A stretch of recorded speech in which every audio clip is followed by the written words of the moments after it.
तस्य भगवतो अरहतो सम्मा सम्बुद्धस्से नमो तस्य भगवतो अरहतो सम्मा सम्बुद्धस्से नमो तस्य भगवतो अरहतो सम्मा सम्बुद्धस्से। कार्मिक भगवान गौतम बुद्ध को सत सत नमन करते हुए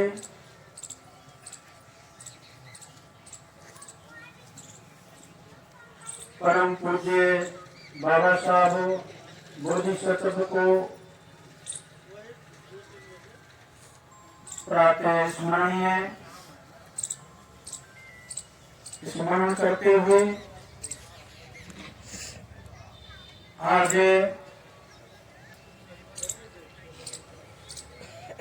इस श्रद्धा महेंद्री जी के परिनिर्माण में आप सभी श्रद्धावान उपासकाएं उपस्थित श्रद्धावान उपासक और उनके परिवारीजन श्रद्धेय चरण सिंह जी, उनकी 3 बेटियां 2 बेटे और सभी उपस्थित समाज। आज की जो एक पुण्य अनुमोदन के लिए यहाँ पर श्रद्धेय चरण सिंह जी ने और उनके परिवारजनों ने, क्योंकि महेंद्री जी तो हमारे बीच में नहीं है और वो अपने जीवन के यानी 5 दशक भी पूरे नहीं कर पाई और हमारे बीच में 3 जनवरी को यहाँ से उन्होंने अंतिम विदा ली। आज मेरा ये पहला अवसर है कि इस प्रकार की पुण्य अनुमोदन में आज जो मैं श्रद्धावान उपासक उपासिकाओं को देख रहा हूँ, ये मेरा पहला अनुभव है कि आज जो मैं उनके पुण्य अनुमोदन में इस प्रकार की उपस्थिति को देख रहा हूँ। मुझे करीब 10 साल हो गए भिक्षु जीवन में, तो ये मेरा पहला अवसर है। अनेक अवसर आते रहते हैं और आज महेंद्री जी हमारे बुद्ध विहार पे करीब 3 बार गई थी सौंदा में, तो उन्होंने पहले ही अवसर पर ये हमको फीलिंग यानी अनुभूति के स्तर पर जान गए थे कि उनसे ज्यादा चरण सिंह से ज्यादा उनके अंदर बहुत क्षमता थी,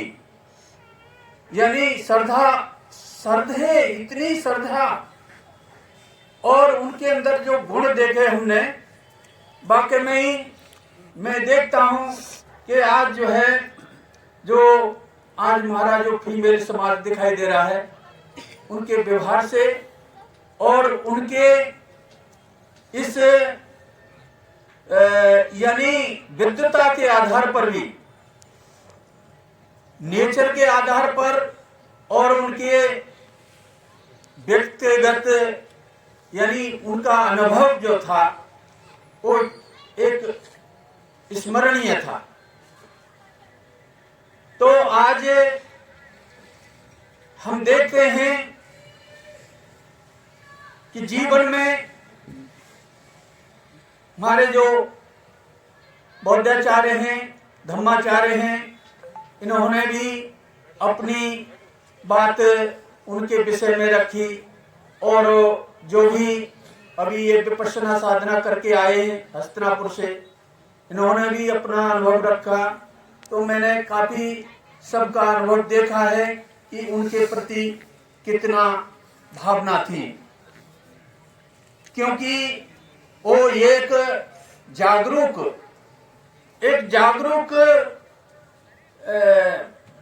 फीमेल के आधार पर यानी उन्होंने एक नारी समाज को मातृशक्ति होते हुए भी उन्होंने इस क्षेत्र में ऐसा उदाहरण पेश किया कि शायद हमारे समाज में जो कहते हैं कि मेल समाज में भी ऐसा अनुभव पेश करना बड़ा मुश्किल दिखाई देता है आचरण से, है ना। उनके अंदर सब प्रकार से धम्म जो है धम्म समाया हुआ था, यानी आचरण में इतनी निष्कलंक, इतनी स्वच्छ छवि और उनके चरित्र से, उनके नैतिक व्यवहार से ये पता लगता था कि वाकई में ये कितनों को उन्होंने मार्गदर्शन किया होगा अपने व्यवहार से। तो मैं भी आज मेरा भी पुण्य अनुमोदन करने का जो अवसर मिला, उनके आचरण से 3 बार गई हमारे बुद्ध विहार पे, तीनों बार मतलब उन्होंने इस तरह से अपना आचरण से और ये देखा कि धम्म के प्रति, तथागत बुद्ध के प्रति, बाबा साहब के प्रति कितना उनका अटूट विश्वास था, है? तो इन्हें मैं खुद अनुभव करता हूं कि इस तरह की हम अभाव को पूर्ति नहीं कर सकते। अभाव उनका हमेशा ये महसूस रहेगा कि उनकी पूर्ति कौन करेगा, लेकिन फिर भी उनकी बेटियों ने जो साहस करके इस समाज को अपने विचार व्यक्त किए हैं, अपनी मम्मी के भावनाओं को उन्होंने उद्गार किया है, वो ये हमारे लिए एक बहुत बड़ी बात है कि उन्होंने किस तरह से अपने परिवार में रह करके अपने मम्मी पापा के साथ रहते हुए उन्होंने किस तरह से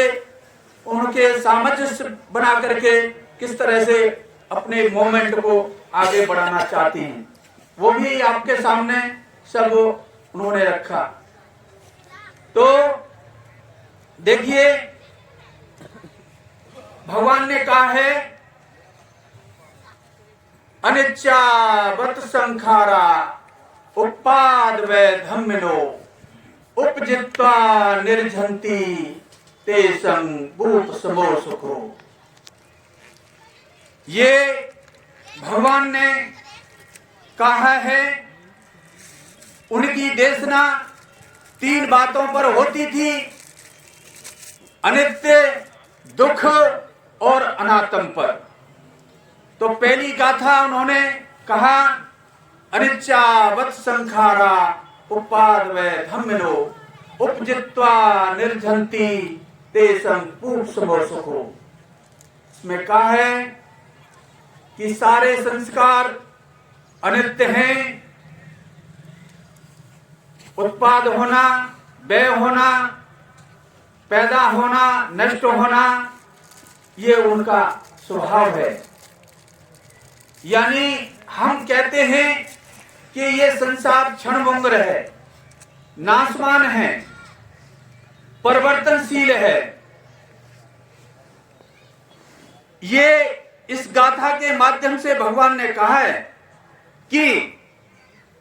अभी जो विपश्यना साधना करके आए कि परिवर्तन कितना तेजी से हो रहा है। अनित्यावत संखार, उत्पाद होना, व्यय होना, उत्पाद होना, व्यय होना,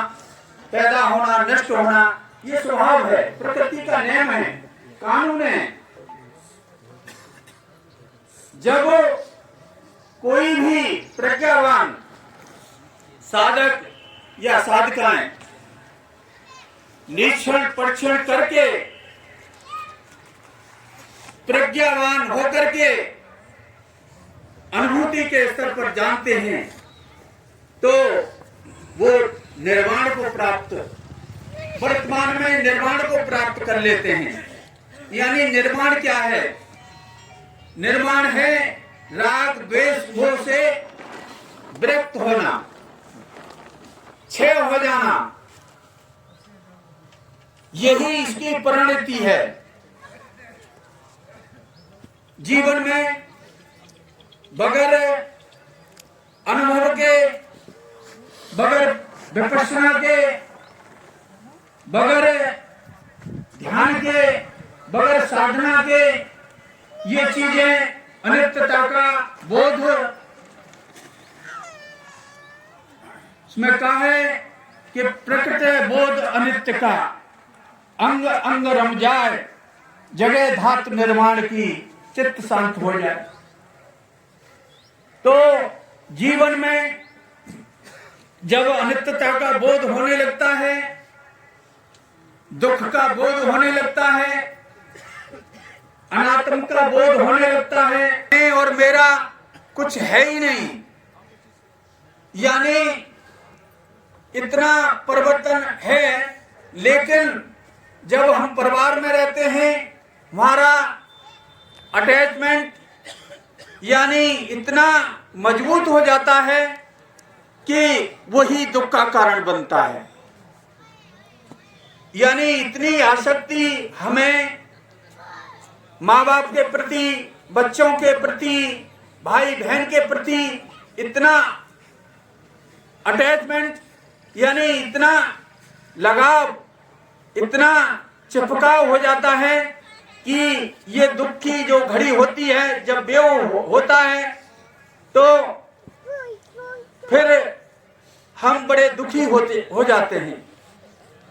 हम इतने भाव विभोर हो जाते हैं कि ये हमारे बीच में से ऐसा क्यों हुआ, जबकि ये संसार का नियम है कि जो पैदा हुआ है उसको एक दिन विदा भी होना है।